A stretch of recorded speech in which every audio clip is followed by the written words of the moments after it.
കാര്യം എന്താണെന്ന് വെച്ചാൽ ഈ ഫ്ലാറ്റിൻ്റെ ടോട്ടൽ ഏരിയയിൽ ഒരു 1 ഏക്കർ 60 സെൻറ്റ് കയ്യേറിയേക്കണാണ്. നമ്മളെ ഈ ഫ്ലാറ്റിൽ നിന്ന് ഇറക്കണം. കാരണം എന്താണെന്ന് വെച്ച് കഴിഞ്ഞാൽ ഇവർ ഈ ഫ്ലാറ്റിലുള്ള കുറച്ച് ഭാഗങ്ങൾ ടിനി ടോം എന്ന് പറയുന്ന ഒരു നടനെ ഹോൾഡ് ചെയ്തോ ചെയ്യണമെന്ന്. സത്യമാണെങ്കിലും എനിക്ക് അംഗീകരിച്ചു കൊടുക്കാൻ പറ്റുമോ? നീ എന്താണെന്നറിയോ? വെറും തീട്ടുണ്ടാക്കണം മെഷീൻ. പുഴയുടെ തീരം മടച്ചു കെട്ടി കയ്യേറിയേക്കണാണ്. അപ്പോൾ ഒരു ഇഷ്യൂ ഉണ്ടായിക്കഴിഞ്ഞ് റീസർവേ എടുത്തു കഴിഞ്ഞാൽ ടിനി ടോം അടക്കമുള്ളവരുടെ വീടിൻ്റെ മുറ്റം, ആ ലോൺ, പിന്നെ അവിടെ ഒരു കെട്ടിടമുണ്ട്, അതിന് ക്ലബ് ഹൗസ് എന്നാണ്, അവിടെയാണ് ഇവരുടെ പരിപാടികളെല്ലാം. അതെല്ലാം പോവും. ട്രാവൽ ഏജൻസി പകൽമാനായി നടന്ന് നീ ഞങ്ങളെ പറ്റിക്കായിരുന്നല്ലേടാ.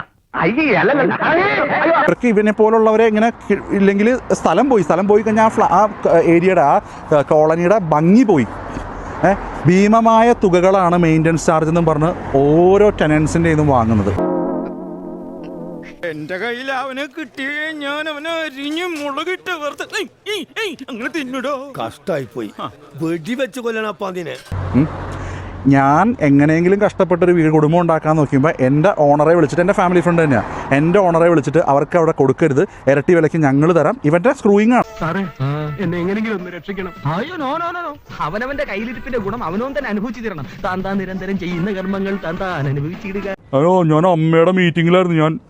ഞാനോ ഭയങ്കര പ്രശ്നങ്ങളാണിത്, ഭയങ്കര മമ്മൂക്കയുടെ മറ്റം. എൻ്റെ പൊന്നളിയാ. എന്നാലും ഇവൻ ഇങ്ങനെ ഒരു കടുങ്കൈ ചെയ്യുന്ന ഞാൻ വിചാരിച്ചില്ല. നിനക്കിതെങ്ങനെ സഹിക്കാൻ കഴിയും ജോസേ? ജോസേ അങ്ങോട്ട് കൂടി. മമ്മൂക്ക പോലീസ് അറിഞ്ഞിട്ടുണ്ടാവൂല, ഇവനില്ലെങ്കിൽ അമ്മയില്ലെന്നുള്ളതാണ്. നിന്നോടൊന്നും പറഞ്ഞിട്ട് കാര്യമില്ല. നോ ഇൻഫർമേഷൻ, വിവരമില്ല. ഇട്ട് കഴിയുമ്പോൾ, ഈ വീഡിയോ വൈറലായി കഴിയുമ്പോൾ എനിക്കെതിരെ എന്തെങ്കിലും കുത്തിപ്പൊക്കിക്കൊണ്ട് വരുന്നുള്ളത് 100%. ഒരു മിനിമം ഭീഷണി എൻ്റെ അപ്പനും അമ്മയ്ക്കും ഉണ്ടാവുന്നുള്ളത്. സംഭവം ഇൻസിഡന്റ് ഇതാണ്.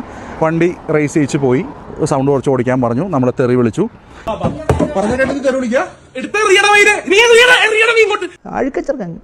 തന്തേക്കാൾ മോശം. അപ്പോൾ ഇത് കഴിഞ്ഞു, ഞങ്ങളപ്പോൾ തന്നെ സ്റ്റേഷനിലേക്ക് വിളിച്ചു. പറഞ്ഞു ഇങ്ങനെ ഒരു പ്രശ്നം ഉണ്ടായെന്ന് പറഞ്ഞപ്പോൾ പറഞ്ഞു, അല്ല ഇപ്പോൾ ഇത്രയും രാത്രി ആയില്ലേ, എത്ര രാത്രിയായാലും ഒരു പരാതിക്കാരൻ പരാതി തന്നാൽ അക്നോളജ്മെൻറ്റ് കൊടുക്കണമെന്നുണ്ട്. പക്ഷേ ഒരു കന്നഡ വെച്ചിട്ട് ഒരാളായിരുന്നു, പുള്ളി പറഞ്ഞു നിങ്ങൾ പൊക്കോ, നിങ്ങൾ വിളിപ്പിക്കാമെന്ന് പറഞ്ഞു. ശരി, ഈ നാട് നന്നാവില്ല, ഒരു കാലത്ത് നന്നാവില്ല. സോഷ്യലിസം വരും, കമ്മ്യൂണിസ്റ്റ് വന്നാലും കോൺഗ്രസ് വന്നാലും സോഷ്യലിസം ഒക്കെ വിളിച്ചിട്ടില്ല. ഞാൻ നെക്സ്റ്റ് ഡേ തൃശ്ശൂർ പോവാണ്. ഒരു നമ്പറിൽ നിന്ന് എനിക്ക് കോൾ വന്നു. ഭയങ്കര ഹറാസ്മെൻ്റ് ആയിരുന്നു. താനൊരു സിവിലിയനെതിരെ ഇങ്ങനെയൊക്കെയാണോ ചെയ്യണത്, അങ്ങനെയാണോ ഇങ്ങനെയാണോ? ഞാൻ പറഞ്ഞു താൻ ആരോടോ എന്ന് ചോദിച്ചു. ഞാൻ ആലുവ CI ആണ്. ഞാൻ പറഞ്ഞു ആ വീഡിയോ കണ്ടിട്ട് നിങ്ങൾ എന്നെ വിളിക്കാൻ പറഞ്ഞു. അപ്പോൾ പിന്നെ സബോർഡിനേഷനെ കൊണ്ട് വിളിപ്പിക്കലായി. അപ്പോൾ ഈ മറ്റേ അരഗൻസ് മാറ്റിയിട്ട് ഇത് മാറ്റി താഴ്മയിലോട്ട് എത്തിയിട്ട് എൻ്റെ അടുത്ത് പറഞ്ഞു, ശബരീഷ് ആ വീഡിയോ ഒന്ന് ഡിലീറ്റ് ചെയ്യേ, ആ പയ്യൻ്റെ ഭാവിയല്ലേ. തോന്നി അതങ്ങനെ വരൂ, അതങ്ങനെ സംഭവിക്കൂ, ഈ ലോകത്തിൻ്റെ ഒരു പോക്കേ. ഞാൻ പറഞ്ഞു ശരി, ആലോചിക്കാം, നോക്കട്ടെ.